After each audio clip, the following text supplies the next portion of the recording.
പ്രിയപ്പെട്ട പ്രേക്ഷകരെ നമസ്കാരം. അബുദാബിയുടെ ആകാശത്ത് ഇന്ത്യൻ പ്രധാനമന്ത്രിയുമായി എയർ ഇന്ത്യ 1 വിമാനം പ്രത്യക്ഷമായപ്പോൾ അതിന് ഇരുവശത്തും ഇരട്ടത്തലയുള്ള കഴുകന്മാരെ പോലെ UAEയുടെ അത്യാധുനിക യുദ്ധവിമാനങ്ങളായ F-16 പറന്നുയർന്ന് കാവൽ നിന്നു. അത് കേവലം ഒരു നയതന്ത്ര സ്വാഗതമായിരുന്നില്ല, മറിച്ച് ലോകത്തിനു മുന്നിൽ ഇന്ത്യ എന്ന രാജ്യം എത്രമാത്രം ഞങ്ങൾക്കിപ്പോൾ പ്രിയപ്പെട്ടതാണെന്ന് UAE ലോകത്തോട് വിളിച്ചു പറയുകയായിരുന്നു. വിപുലമായ ആകാശ സുരക്ഷയും ആദരവുമാണ് UAE കഴിഞ്ഞ ദിവസം അവരുടെ എയർ സ്പേസിലേക്ക് പ്രധാനമന്ത്രി കടന്നപ്പോൾ നൽകിയത്. മെയ് 15-ന് UAEയിൽ കേവലം മണിക്കൂറുകൾ മാത്രമുള്ള തന്ത്രപ്രധാന സന്ദർശനത്തിനാണ് നരേന്ദ്രമോദി എത്തിയത്. 42,000 കോടി രൂപയുടെ നിക്ഷേപം, 30 മില്യൺ ബാരലിൻ്റെ തന്ത്രപ്രധാന എണ്ണ സുരക്ഷ, വലിയ പ്രതിരോധ സഹകരണം, സൂപ്പർ കമ്പ്യൂട്ടിംഗ് വിപ്ലവത്തിനുള്ള ധാരണ. UAEയുമായി ഈ ഡീലുകൾ വെറും 4 മണിക്കൂർ നേരത്തെ സന്ദർശനത്തിൽ ഇന്ത്യ ഉറപ്പിച്ചു. എഡിറ്റോറിയൽ ഇൻസൈറ്റ്സിലേക്ക് സ്വാഗതം. ഇറാൻ യുദ്ധം കൊടുമ്പിരികൊള്ളുകയും ലോകത്തിലെ ഏറ്റവും പ്രധാനപ്പെട്ട എണ്ണക്കടത്ത് പാതയായ ഹോർമസ് കടലിടുക്കിലെ തടസ്സം തുടരുകയും ചെയ്തതോടെ ലോകമാകെ ഇന്ധനവില തീപിടിച്ചിരിക്കുകയാണെന്ന് നമുക്കറിയാം. ഈ അന്താരാഷ്ട്ര പ്രതിസന്ധിക്കിടയിലാണ് ഇന്ത്യയിൽ പെട്രോളിനും ഡീസലിനും ലിറ്ററിന് 3 രൂപ വർദ്ധിപ്പിച്ചത്. വസ്തുതകളെയും ഡാറ്റകളെയും വിലയിരുത്തുമ്പോൾ ചില കണക്കുകൾ കാണാതിരിക്കാനാകില്ല. യുദ്ധം ആരംഭിച്ച ദിവസങ്ങൾക്കകം തന്നെ ലോകത്തിലെ ഭൂരിഭാഗം രാജ്യങ്ങളും ഇന്ധനവില കുത്തനെ കൂട്ടുകയോ നിയന്ത്രണങ്ങൾ ഏർപ്പെടുത്തുകയോ ചെയ്തു. എണ്ണവിലയിൽ കൈവയ്ക്കാതെ ഇന്ത്യ ആ ഭാരം താങ്ങിയത് 76 ദിവസങ്ങളാണ്. ഈ പ്രതിസന്ധി ഘട്ടത്തിൽ അമേരിക്ക 44%, ഗൾഫിലെ പല രാജ്യങ്ങളും 50%വുമാണ് ഇന്ധനവില വർദ്ധിപ്പിച്ചതെന്നറിയാമോ? മറ്റ് പല പ്രമുഖ രാജ്യങ്ങളും 20% മുതൽ 90% വരെ എണ്ണവില കൂട്ടുകയും ചെയ്തു. ലോകത്തിലെ 80-ലധികം രാജ്യങ്ങൾ ഇന്ധന വിതരണത്തിൽ അടിയന്തര നിയന്ത്രണങ്ങളോ വിലക്കയറ്റമോ യുദ്ധം തുടങ്ങി ആഴ്ചകൾക്കുള്ളിൽ തന്നെ നടപ്പിലാക്കിയിരിക്കുന്നു. അന്താരാഷ്ട്ര വിപണിയിൽ അസംസ്കൃത എണ്ണവില ബാരലിന് $100 കടന്നിട്ടും നമ്മുടെ പൊതുമേഖലാ എണ്ണ കമ്പനികൾ തുടർച്ചയായി 76 ദിവസങ്ങൾ വില കൂട്ടാതെ പിടിച്ചു നിർത്തി. ഏകദേശം 4 വർഷത്തിന് ശേഷമാണ് ഇപ്പോൾ 3 രൂപ കൂട്ടിയത്. ശതമാനക്കണക്കിൽ നോക്കിയാൽ ഇത് 3-3.5% വരും. ലോകത്തിലെ വൻകിട സമ്പദ് വ്യവസ്ഥകൾ വർദ്ധിപ്പിച്ച വില വെച്ച് നോക്കിയാൽ ഏറ്റവും കുറഞ്ഞ നിരക്കാണിത്. ലോക എണ്ണ വിപണിയിലെ വിലക്കയറ്റം മുഴുവനായി ജനങ്ങളുടെ തലയിൽ കെട്ടിവെക്കാൻ സർക്കാരിന് ഒരിക്കലും കഴിയില്ല. കാരണം അങ്ങനെ വന്നാൽ ലിറ്ററിന് കൂട്ടേണ്ടി വരിക 100 രൂപയോളമായിരിക്കും. കർഷകരെയും ട്രക്ക് ഡ്രൈവർമാരെയും സാധാരണക്കാരെയും സംരക്ഷിക്കാൻ ഭീമമായ നഷ്ടം സർക്കാരും എണ്ണക്കമ്പനികളും ചേർന്ന് സ്വയം ഏറ്റെടുക്കുമ്പോൾ പ്രതിദിനം 1000 കോടി രൂപയുടെ നഷ്ടമാണ് രാജ്യം നേരിടുന്നത്. മുൻപ് എക്സൈസ് ഡ്യൂട്ടിയിൽ പെട്രോളിന് 8 രൂപയും ഡീസലിന് 6 രൂപയും സർക്കാർ കുറച്ചിരുന്നു. എന്നാൽ വിഷയം അതല്ല. ഇന്ത്യക്ക് ഇപ്പോൾ 2 വലിയ ബാധ്യതകളാണുള്ളത്. ഒന്ന്, പ്രതിവർഷം 12 മുതൽ 15 ലക്ഷം കോടി രൂപയുടെ ലൈബിലിറ്റിയുള്ള എണ്ണ ഇറക്കുമതി. രണ്ടാമത്തേത്, ഏകദേശം 6 ലക്ഷം കോടി രൂപ ബാധ്യതയുള്ള സ്വർണ്ണ ഇറക്കുമതി. ഇതിനെ മാസീവ് ട്വിൻ ഡ്രെയിൻ എന്നാണ് പറയാറ്. ഇതിനു പുറമെ വിദേശ വിനോദസഞ്ചാരത്തിനായി ഇന്ത്യക്കാർ പ്രതിവർഷം 28 ലക്ഷം കോടിയോളം ഡോളറായി പുറത്തേക്ക് ഒഴുക്കുന്നു. ഇതിനാലാണ് സ്വർണം വാങ്ങുന്നത് 1 വർഷത്തേക്ക് ഒഴിവാക്കുക, പെട്രോളിയം ഉൽപ്പന്നങ്ങളുടെ ഉപയോഗം കുറയ്ക്കുക, കോവിഡ് കാലത്തെ വർക്ക് ഫ്രം ഹോം രീതികൾ തിരികെ കൊണ്ടുവരിക, വിദേശയാത്രകൾ ഒഴിവാക്കുക, പാചക എണ്ണയുടെ ഉപയോഗം 10% കുറയ്ക്കുക തുടങ്ങിയ ഒരു ആഹ്വാനം പ്രധാനമന്ത്രി നടത്തിയത്. വാസ്തവത്തിൽ സ്വർണത്തിൻ്റേത് ഒരു വിഷലിപ്തമായ സാമ്പത്തിക ചക്രമാണ്. നമുക്കൊക്കെ പണ്ടേ സ്വർണമെന്നത് ആഭരണമല്ല, അതൊരു സുരക്ഷിത നിക്ഷേപമാണ്. എന്നാൽ ഈ സമ്പാദ്യശീലം എങ്ങനെയാണ് രാജ്യത്തിൻ്റെ സമ്പദ് വ്യവസ്ഥയെ തകർക്കുന്നതെന്ന് നോക്കാം. ഇന്ത്യ ഉപയോഗിക്കുന്ന സ്വർണത്തിൻ്റെ ഏതാണ്ട് മുഴുവൻ ഭാഗവും ഇറക്കുമതി ചെയ്യുന്നതാണ്. നമുക്ക് സ്വന്തമായി വലിയ സ്വർണ്ണഖനികളില്ല. നമ്മുടെ കഴുത്തിലും കയ്യിലുമൊക്കെ കിടക്കുന്ന സ്വർണം ഇമ്പോർട്ട് ചെയ്ത് വന്നവയാണ്. ഈ ഇറക്കുമതിക്കായി നമ്മൾ പണം നൽകുന്നത് ഡോളറിലാണ്. മൈക്രോ ലെവലിൽ നോക്കുമ്പോൾ കുടുംബങ്ങൾ സ്വർണം വാങ്ങുന്നതിന് കൃത്യമായ കാരണങ്ങളുണ്ട്. എന്നാൽ പൊതു സാമ്പത്തിക ശാസ്ത്രം അനുസരിച്ച് കുടുംബങ്ങൾ വാങ്ങുന്ന സ്വർണം സാമ്പത്തികമായി പ്രയോജനമില്ലാത്ത ഒന്നായിട്ടാണ് കണക്കാക്കപ്പെടുന്നത്. കാരണം ഇറക്കുമതി ചെയ്യാൻ രാജ്യത്തിൻ്റെ വിലയേറിയ ഡോളറാണ് ചെലവഴിക്കുന്നത്. സ്വർണത്തെ ഡോളർ ചോർത്തുന്ന ഒരു നിഷ്ക്രിയ ആസ്തിയായി കാണുന്നത് ഇതിനാലാണ്. ഒരു സാധാരണ സാഹചര്യത്തിൽ സ്വർണത്തോടുള്ള ഈ ഭ്രമം രാജ്യത്തെ വലിയ രീതിയിൽ ബാധിക്കാറില്ല. ഒരു പരിധിവരെ രാജ്യത്തിന് അത് താങ്ങാൻ കഴിയും. എന്നാൽ നിലവിലെ സാഹചര്യങ്ങൾ സാധാരണ നിലയിലുള്ളതല്ല. പശ്ചിമേഷ്യയിലെ യുദ്ധവും മറ്റു ചില കാരണങ്ങളും ലോകത്തെ ആകെ മാറ്റിമറിച്ചിരിക്കുന്നു. അതുകൊണ്ട് ഇപ്പോഴത്തെ അടിയന്തര സാഹചര്യത്തിൽ സ്വർണം വാങ്ങുന്നത് നമ്മുടെ രാജ്യത്തെ സമ്മർദ്ദത്തിലാക്കും. സ്വർണത്തിനായി ഡോളർ പുറത്തേക്കൊഴുകുമ്പോൾ ഇന്ത്യൻ രൂപ കൂടുതൽ ദുർബലപ്പെടും. ഇത് സ്വർണത്തെ വീണ്ടും ചെലവേറിയതാക്കും. ഒരു വർഷത്തേക്ക് സ്വർണം വാങ്ങുന്നത് ഒഴിവാക്കിയാൽ രാജ്യത്തിൻ്റെ കറണ്ട് അക്കൗണ്ട് കമ്മി പകുതിയായി കുറയും.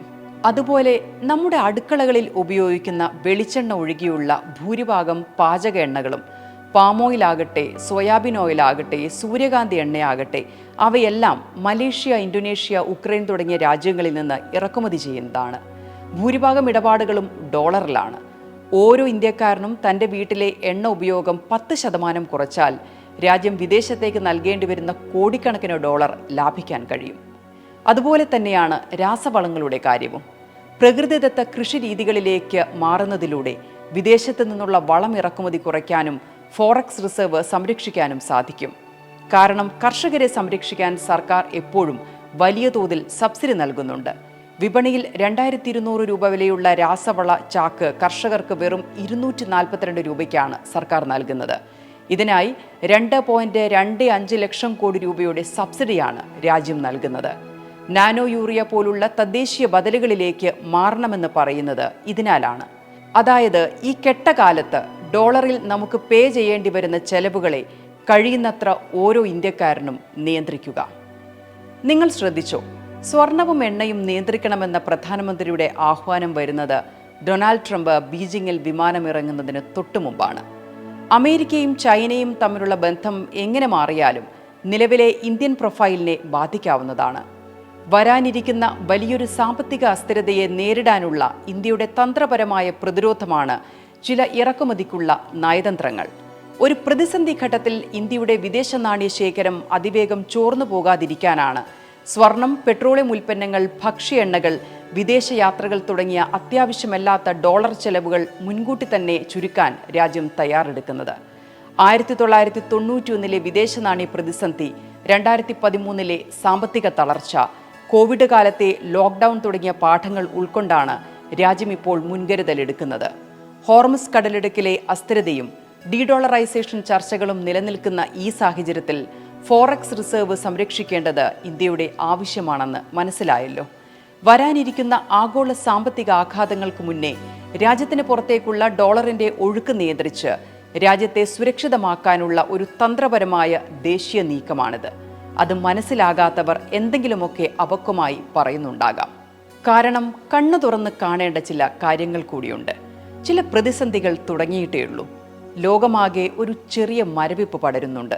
നിലവിലെ ആഗോള പ്രശ്നങ്ങൾ തുടരുകയാണെങ്കിൽ കാര്യങ്ങൾ അത്ര പന്തിയല്ലെന്ന് ഓർക്കണം. യുദ്ധം തുടങ്ങിയ ശേഷം വിലക്കയറ്റത്തിലും എണ്ണവിലയിലുമെല്ലാം നമ്മൾ പരമാവധി പിടിച്ചു നിന്നു.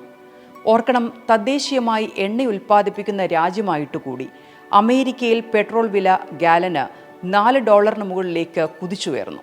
2022 ശേഷമുള്ള ഏറ്റവും വലിയ ഹൈക്കാണിതെന്ന് ഓർക്കണം. പിന്നാലെ പണപ്പെരുപ്പം വർദ്ധിച്ചു. ജനങ്ങളുടെ ജീവിത ചെലവ് കൂടുകയും ചെയ്തു. കഴിഞ്ഞ 3 വർഷത്തിനിടയിലെ ഏറ്റവും വലിയ പണപ്പെരുപ്പത്തിലാണ് US ഇപ്പോൾ. യൂറോപ്പിനെ ഈ യുദ്ധം ഏറ്റവും ക്രൂരമായി ബാധിച്ചിരിക്കുന്നുവെന്ന് ഓർക്കണം. ഖത്തറിൽ നിന്നുള്ള LNG വരവ് നിലച്ചതോടെ യൂറോപ്പിൽ ഗ്യാസ് വില ഇരട്ടിയായി. ജർമ്മനി, UK തുടങ്ങിയ രാജ്യങ്ങളിലെ വൻകിട രാസവസ്തു, സ്റ്റീൽ നിർമ്മാണ കമ്പനികൾക്ക് വൈദ്യുതി ചാർജ് 80% വരെ വർദ്ധിച്ചു.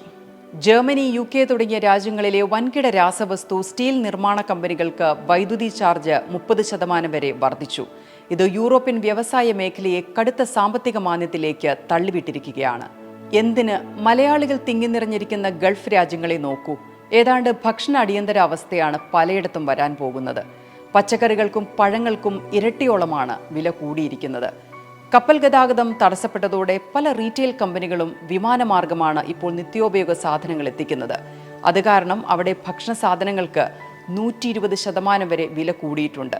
അതുമാത്രമല്ല, പാകിസ്ഥാൻ, ബംഗ്ലാദേശ്, നേപ്പാൾ തുടങ്ങിയ സാമ്പത്തികമായി പിന്നോക്കം നിൽക്കുന്ന പാവപ്പെട്ട രാജ്യങ്ങളുടെ അവസ്ഥ അതിലും ദയനീയമാണ്. ശക്തമായ ഫോറക്സ് റിസർവ് ഉള്ളതിനാൽ ഇന്ത്യ പരമാവധി ആഘാതങ്ങൾ സ്വയം താങ്ങി നിൽപ്പാണ്. RBIയുടെ പക്കൽ 880 ടൺ സ്വർണശേഖരമുണ്ട്. അതുകൊണ്ട് ഇന്ത്യ നിലവിലെ ഈ പ്രതിസന്ധിയെ ഇതുവരെ ശക്തമായി പ്രതിരോധിക്കുന്നു. ലോകത്തിലെ ഒട്ടുമിക്ക രാജ്യങ്ങളും തങ്ങളുടെ സമ്പദ് വ്യവസ്ഥയെ തകർച്ചയിൽ നിന്ന് രക്ഷിക്കാൻ കടുത്ത നിയന്ത്രണങ്ങളും നിയമങ്ങളും ഏർപ്പെടുത്തി കഴിഞ്ഞു. അമേരിക്ക പോലുള്ള രാജ്യങ്ങൾ ഈ സാഹചര്യം മുന്നിൽ കണ്ട് 30-ലധികം രാജ്യങ്ങളിൽ നിന്നുള്ള ആളുകൾക്ക് പൂർണ്ണമായോ ഭാഗികമായോ യാത്രാവിലക്ക് ഏർപ്പെടുത്തിയിട്ടുണ്ട്. എണ്ണ ആവശ്യത്തിന്റെ 70% പശ്ചിമേഷ്യയിൽ നിന്ന് വാങ്ങുന്ന ദക്ഷിണ കൊറിയ വിപണി തകരാതിരിക്കാൻ $68 ബില്യൺ മൂല്യമുള്ള അടിയന്തര പാക്കേജ് പ്രഖ്യാപിച്ച് വിപണിയിൽ കടുത്ത നിയന്ത്രണങ്ങൾ കൊണ്ടുവന്നു. ആ സാഹചര്യത്തിലാണ് ഡോളർ പുറത്തേക്ക് ഒഴുകുന്ന ക്രിട്ടിക്കൽ മേഖലകളിൽ സ്വയം നിയന്ത്രണം പാലിക്കണമെന്ന് പ്രധാനമന്ത്രി പറയുന്നത്. ഈ വിഷയത്തിൽ വെറും വികാരത്തിനുമപ്പുറം രാജ്യ താൽപര്യത്തിന് മുൻതൂക്കം കൊടുക്കുന്നവർ നിരുത്തരവാദപരമായി അഭിപ്രായം പറയില്ല. സ്വയം നിയന്ത്രണം വേണ്ട സമയമാണെന്ന് സർക്കാർ പറയുമ്പോൾ ഇതിൽ രാഷ്ട്രീയം കണ്ടു പരിഹസിക്കുന്നവർ മറ്റേതോ ശക്തികളുടെ അജണ്ടകൾക്ക് അടിമപ്പെടുന്നവരാണോ എന്ന് സംശയിക്കണം. കാരണം ഇതാദ്യമായല്ല. സ്വാതന്ത്ര്യാനന്തരം പല ഘട്ടങ്ങളിലും രാജ്യത്തെ നയിച്ചവർ ലോകത്തെ ബാധിക്കുന്ന അടിയന്തര സാഹചര്യങ്ങളിൽ ജനങ്ങളോട് കരുതൽ വേണമെന്ന് ആഹ്വാനം ചെയ്തിട്ടുണ്ട്. ഇപ്പോൾ 140 കോടി ജനങ്ങൾ ഒന്നിച്ചു നിന്ന് ഈ സാമ്പത്തിക അച്ചടക്കം പാലിച്ചാൽ രൂപയെ തകർക്കാൻ നോക്കുന്ന ലോകശക്തികൾക്ക് മുന്നിൽ നമ്മൾ ഇന്ത്യക്കാർ ഏത് പ്രതിസന്ധിയിലും തലയുയർത്തി നിൽക്കുക തന്നെ ചെയ്യും. കോവിഡിന്റെ കാലത്ത് നമ്മൾ കരുതലെടുത്തില്ലേ? അതുപോലെയൊരു സ്വയം കരുതലിന്റെ കാലമാണിത്. ഇന്ത്യക്ക് മാത്രമല്ല, ലോകത്തെല്ലാവർക്കും ഇത് ബാധകമാണ്. ഇനി വാലറ്റും ഇതാണ്. ഹോർമസ് കടലിടുക്കിലെ ഉപരോധം കാരണം ലോകമെമ്പാടും പതിറ്റാണ്ടുകൾക്ക് ശേഷം വലിയ ഊർജ്ജ പ്രതിസന്ധി നേരിടുകയാണല്ലോ. ഇന്ധനവില കുതിച്ചുയരുന്ന അതീവ സങ്കീർണമായ സാഹചര്യത്തിലാണ് ഒരു പ്രതിരോധ കോട്ട കെട്ടാൻ അടിയന്തരമായി ഇന്ത്യ UAE-യിലെത്തിയത്. പ്രധാനമന്ത്രിയുടെ സന്ദർശനത്തിൽ ഇന്ത്യൻ സ്ട്രാറ്റജിക് പെട്രോളിയം റിസർവ് ലിമിറ്റഡും അബുദാബി നാഷണൽ ഓയിൽ കമ്പനിയും തമ്മിൽ ഒപ്പുവെച്ചത് ചരിത്രപരമായ കരാറും. UAE ഇന്ത്യയിലെ തന്ത്രപ്രധാന കരുതൽ ശേഖരത്തിലേക്ക് 30 മില്യൺ ബാരൽ ക്രൂഡ് ഓയിൽ അധികമായി സംഭരിക്കും. ആന്ധ്രാപ്രദേശിലും ഒഡീഷയിലുമുള്ള ഭൂഗർഭ അറകളിലും UAE-യിലെ ഫിജൈറയിലും ഈ എണ്ണ സൂക്ഷിക്കും. യുദ്ധം ഏറെ നാൾ തുടർന്നാലും ഇന്ത്യ കടുത്ത എണ്ണക്ഷാമത്തിലേക്ക് പോകില്ലെന്ന് ഉറപ്പാക്കുന്നതാണ് ഈ നീക്കം. അടുത്തത് ഇന്ത്യൻ ഓയിൽ കോർപ്പറേഷനും എഡ്നോക്കും തമ്മിൽ ദീർഘകാല പാചകവാതക വിതരണ കരാറിൽ ഒപ്പുവെച്ചതാണ്. നിലവിൽ ഇന്ത്യയുടെ LPG ആവശ്യത്തിന്റെ 40% നൽകുന്നത് UAE ആണ്. LPG ക്ഷാമത്തിലേക്ക് പോകാതിരിക്കാനുള്ള അടിയന്തര ഇടപെടലായിരുന്നു അത്. മാത്രമല്ല, എമിറേറ്റ്സ് ന്യൂ ഡെവലപ്മെന്റ് ബാങ്ക് ഇന്ത്യയിൽ നിക്ഷേപിക്കാൻ പോകുന്ന 28,000 കോടിയോളം ഫണ്ട് ഉൾപ്പെടെ ഏകദേശം 42,000 കോടിയിലധികം രൂപയുടെ നിക്ഷേപമാണ് UAE പ്രഖ്യാപിച്ചത്. നമ്മുടെ നാഷണൽ ഇൻഫ്രാസ്ട്രക്ചർ ആൻഡ് ഇൻവെസ്റ്റ്മെന്റ് ഫണ്ടുമായി ചേർന്ന് മുൻഗണനാടിസ്ഥാനത്തിലുള്ള അടിസ്ഥാന സൗകര്യ വികസനം ഇതിന്റെ ഭാഗമായി നടക്കും. കൊച്ചിൻ ഷിപ്പ്യാർഡിന്റെ മേൽനോട്ടത്തിൽ ഗുജറാത്തിലെ വാഡിനാറിൽ നടക്കുന്ന അത്യാധുനിക ഷിപ്പ് റിപ്പയർ ക്ലസ്റ്ററിൽ ദുബായിലെ ഡ്രൈഡോക്സ് വേൾഡിന്റെ നിക്ഷേപം വരും. ഇരു രാജ്യങ്ങളും ഒപ്പുവെച്ച ഡിഫൻസ് പാർട്ണർഷിപ്പ് ഫ്രെയിംവർക്ക് ഇന്ത്യയുടെ സൈനിക കരുത്തിന്റെ അടയാളമായി. ഡിഫൻസ് മാനുഫാക്ചറിംഗ് കോർപ്പറേഷൻ, സൈനിക പരിശീലനങ്ങൾ, സൈബർ ഡിഫൻസ്, അത്യാധുനിക സാങ്കേതിക വിദ്യ കൈമാറ്റം, മാരിടൈം സെക്യൂരിറ്റി എന്നിവയിലെല്ലാം മുമ്പെങ്ങും ഇല്ലാത്ത വിധം ഇന്ത്യയും UAE-യും സഹകരിക്കാൻ ധാരണയായിരിക്കുന്നു. കൂടാതെ നമ്മുടെ AI മിഷൻ ലീഡ് ചെയ്യുന്ന സീഡാക്കും UAE-യുടെ G42 കമ്പനിയും ചേർന്ന് 8 എക്സാഫ്ലോപ്പ് സൂപ്പർ കമ്പ്യൂട്ടർ ക്ലസ്റ്റർ സ്ഥാപിക്കും. UAE president Sheikh Mohammed bin Zayed Al നഹ്യാനോട് ഇന്ത്യ ഒരു കാര്യം ഇന്നലെ തുറന്നു പറഞ്ഞു. ഏതൊരു സാഹചര്യത്തിലും ഞങ്ങൾ UAE-ക്കൊപ്പം തോളോട് തോൾ ചേർന്ന് നിൽക്കും.